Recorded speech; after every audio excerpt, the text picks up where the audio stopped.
Warlords of New York, the Division 2's latest expansion, bringing in a bunch of new missions, gear, exotics, and much more.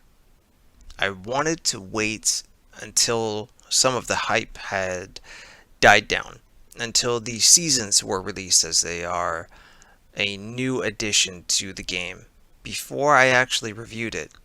And now that I have honestly sunk quite a few hours into this expansion, I thought it was finally time to review it. I will not show any spoilers in the background, nor will I discuss any. So, Warlords of New York. I must say it was a lot of fun to go back to NYC.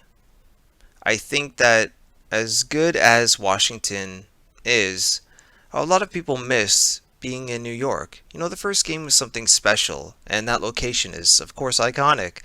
So to get to go back there, I mean, it's a different part of New York, but still, you get that familiar home type of feel when you're there, and it's really, really nice.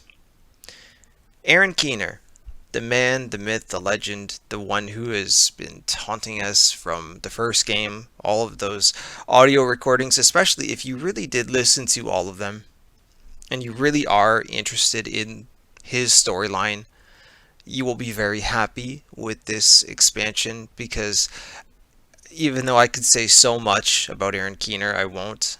I will say this. He lives up to the hype. Anything that you think Aaron Keener could do or could be, you're probably right. So I must say I am very, very pleased with how this storyline has played out. In terms of the other bosses that you meet in this expansion, they are really, really cool as well. I enjoyed fighting them and I enjoyed learning more about them because the more that I listened to the audio logs and the echoes, the more that I knew about them and their backstories and how they came into play, the more interested I was in the missions and in the actually fighting them. It kept me very interested and very engaged in why is this happening? Why did this person do this? Oh, okay, and I'm here now because of that. It really, it really added another level to just playing through a mission, killing a boss, and getting some loot. It wasn't just that for me. And in terms of the missions themselves, they were absolutely gorgeous. They were very scenic.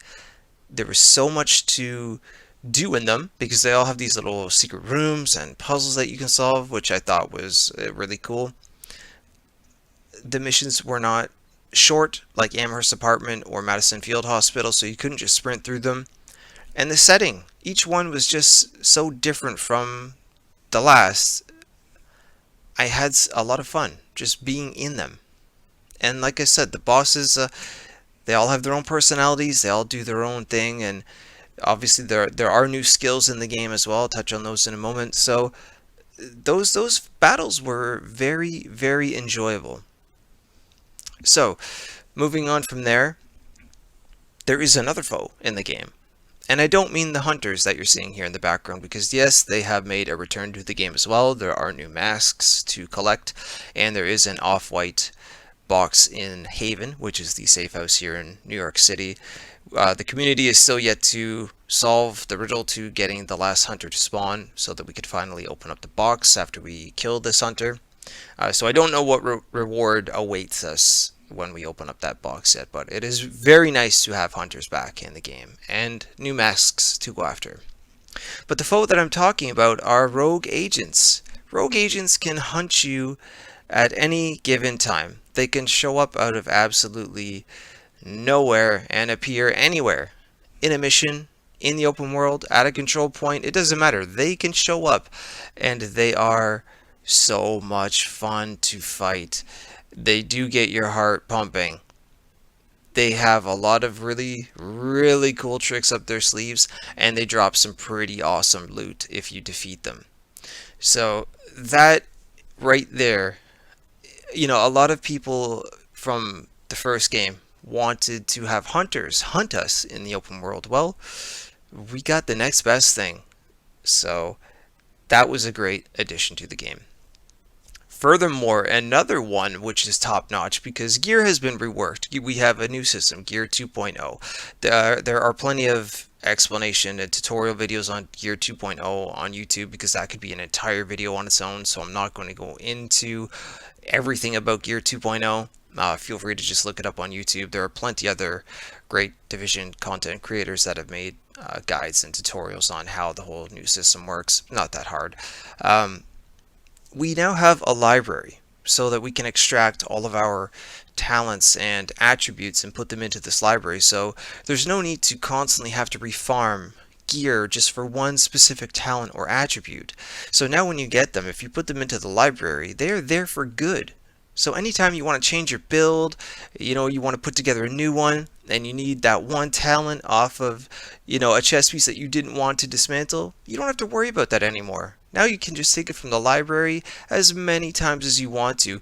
This was one of the best features that they put into the game. It makes making builds so much easier, and I applaud the person who came up with that idea.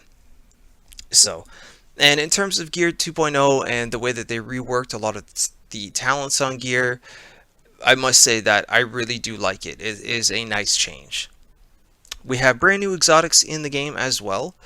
I have all of them except for one, which is the Bighorn Assault Rifle. You acquire that from the end of a legendary stronghold. It's not a guaranteed drop, it's a chance, but I do have the rest. And they're all unique.